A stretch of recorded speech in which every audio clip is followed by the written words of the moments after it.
So I request everybody to take a very comfortable posture.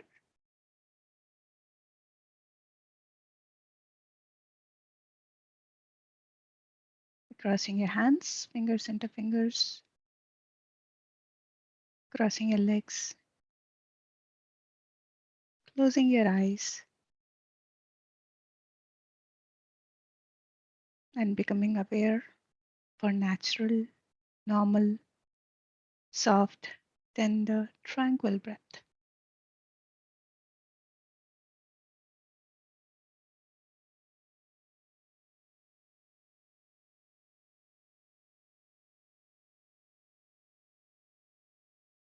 Each day when we close our eyes, we are journeying towards ourselves.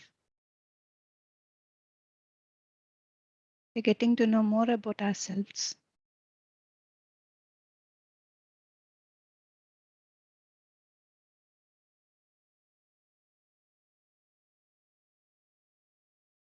So just relax yourself, friends.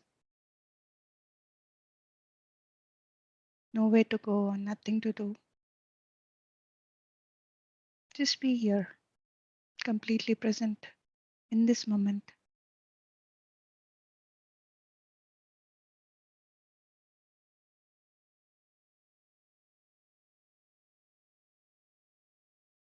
And dive deep within yourself, the help of your breath.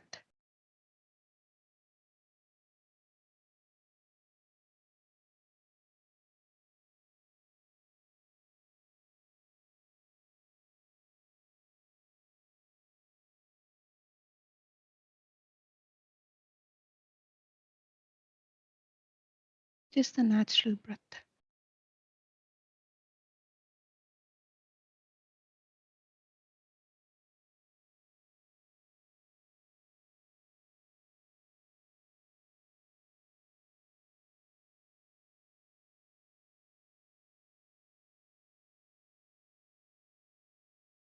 Whenever a thought comes to you,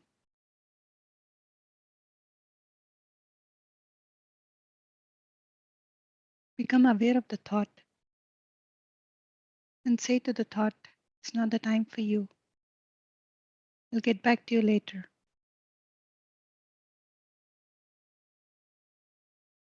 And then become aware of your breath. Again, a thought comes, back to breath.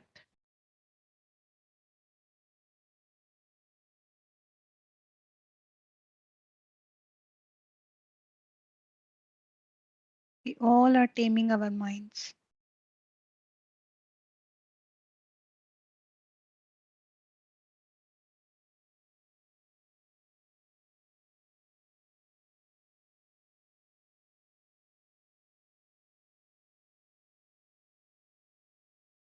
So just be here, friends.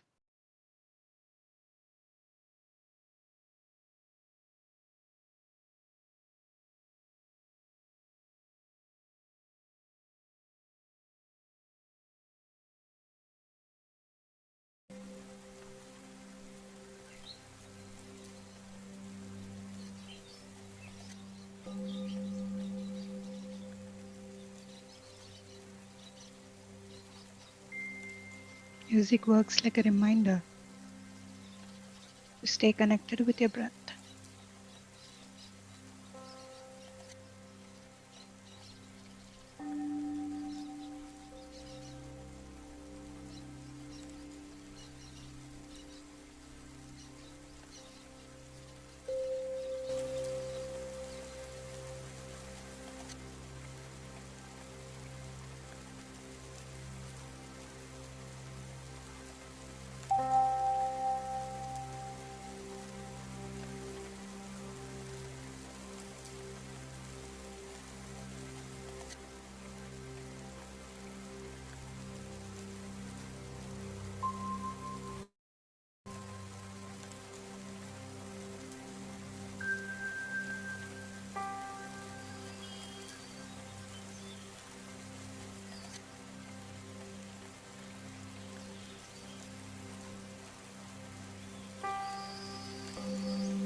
Last 1 minute, friends.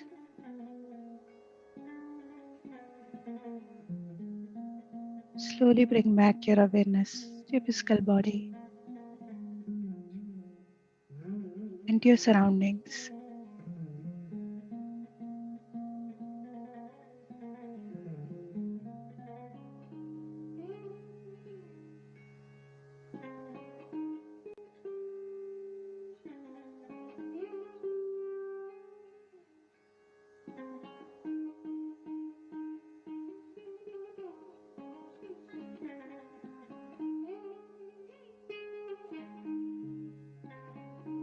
Last 10 seconds.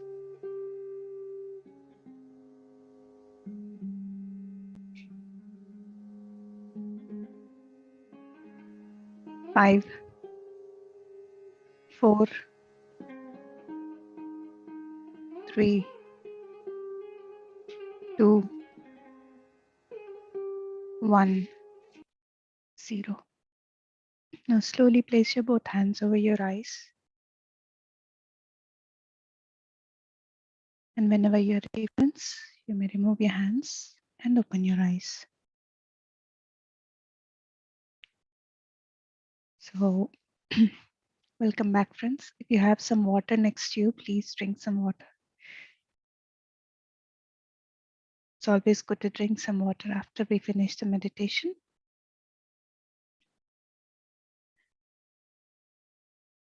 And friends, before going into the experience sharing part, I would like to read this story and then we will go to the experience sharing part. Previously, I also read this story, but I would like to read it again. So it's about the blanket. I want you all to once again close your eyes and just visualize the story, what I'm reading. Once upon a time in ancient China, there was an emperor who was known as a great ruler. One day, it was time for him to visit a distant temple for the winter ritual. So the imperial guards assembled outside the palace for his departure.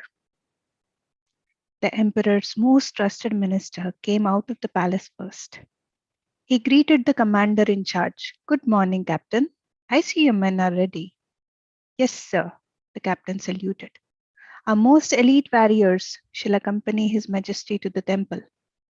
I only wish I am allowed to go with them to make certain of His Majesty's safety." "At ease, Captain," the minister laughed. "Peace prevails and we have no dangerous enemies. I'm more concerned about this cold weather." "The same thought crossed my mind, sir," the captain said. "Although His Majesty's carriage is well appointed, it will still be freezing as they travel on a day like this. They will be moving at such high speeds that the wind will seep in and make the carriage uncomfortably cold." "You're quite correct," the minister nodded. "That is why I have instructed the head servant to prepare a warm blanket in the carriage.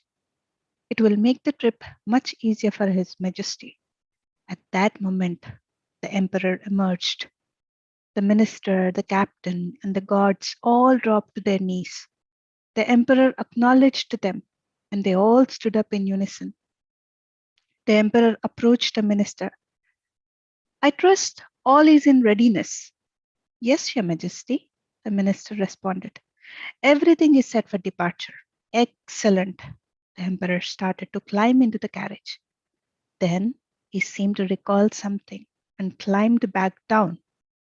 He said to the minister, there is one thing I wanted to ask you. Yesterday, when you gave your report on the flooding in the Guangdong province, we didn't have time to go into details. How many families were displaced by the floods? The minister replied, just over 200 families, Your Majesty. I see. So, what actions have the regional authorities taken for disaster relief? Your Majesty, the Guangdong governor reported that about half of the affected people were able to stay with their relatives. He was able to accommodate the other half in temporary shelters.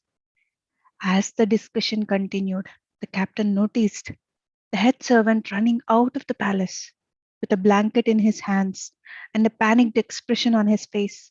He went to the carriage, put the blanket in it, and then stood by the carriage with his eyes downcast, not daring to move an inch. The captain saw this and realized that the servant must have failed to prepare the blanket in advance. This was a lapse of great dishonor because one had to be completely impeccable in serving the emperor. The captain was shocked but remained silent. None could speak in the presence of His Majesty without permission. The emperor was finishing up the discussion with the minister. He said, next time, if I forget to ask you about the details regarding such disasters, I want you to remind me. I shall indeed, Your Majesty. The minister bowed deeply as the emperor turned and climbed into the carriage. The captain gave a signal, and the mounted guardsmen led the carriage away from the palace. Gradually, their speed increased. After a while, they disappeared over the horizon. The captain could no longer contain his silence. He turned to the minister. Sir, the servant. The minister cut him off. Yes, captain, I saw the whole thing. I know what happened. Shall I arrest him, sir, for his negligence? The captain's hand went to his sword. No, captain. The minister shook his head. It is His Majesty's wish to spare this man.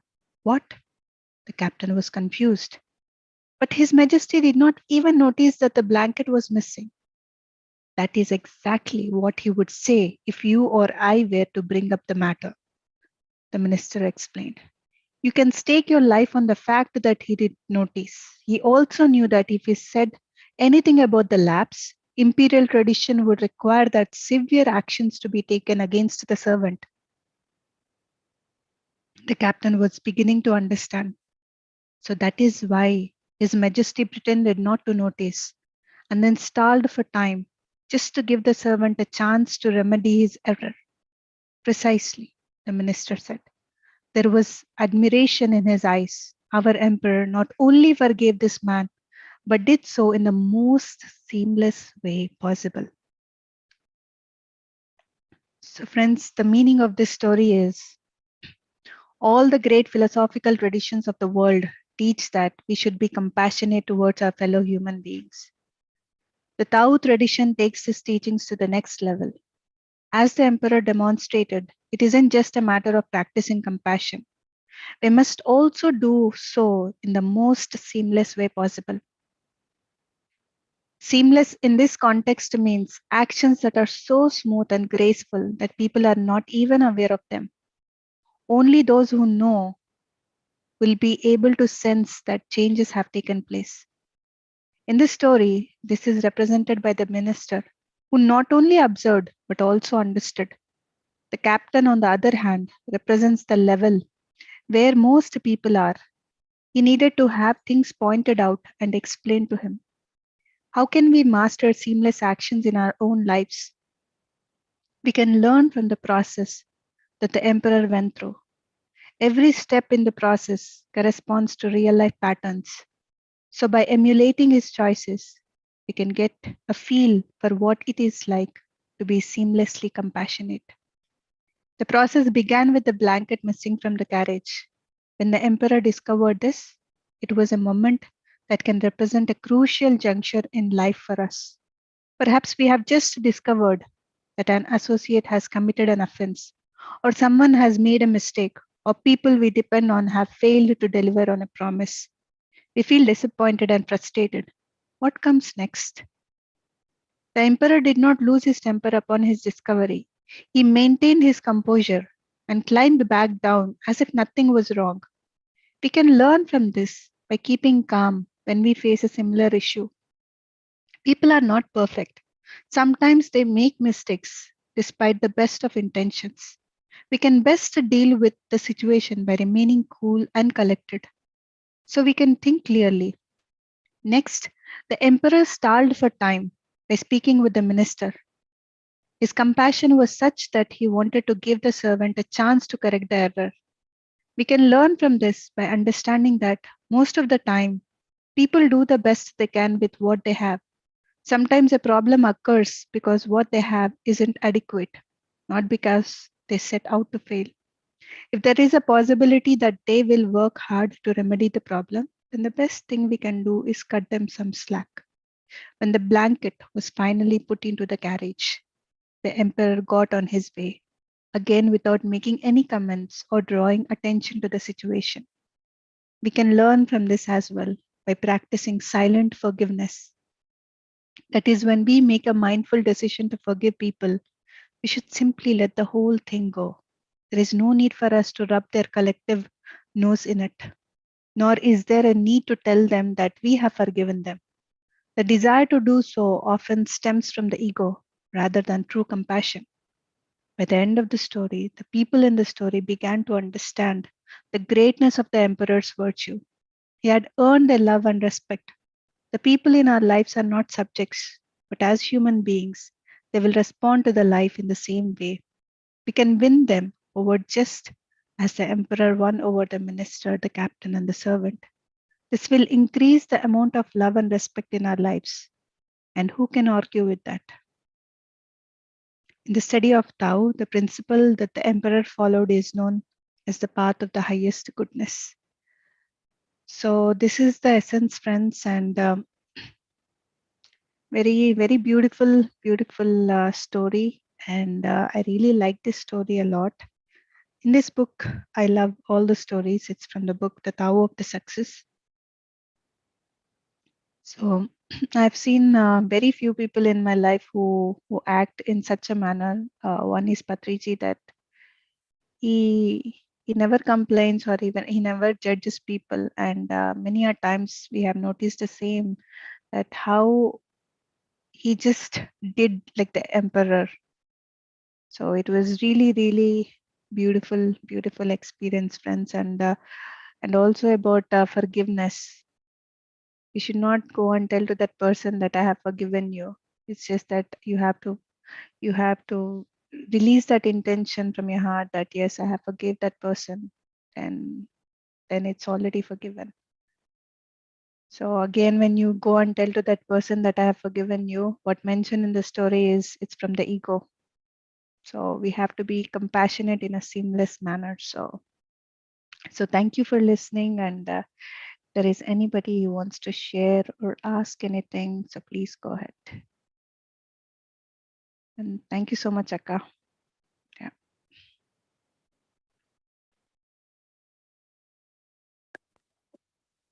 Yes, Madhu, Malteja. Yes, Malteja. what is the name of the book? The name of the book is The Tao of Success. Tower of Success. Okay. Yes. Okay. Yeah. Right. So yes, friends. Anybody else wants to share anything? Thank you, Samteji.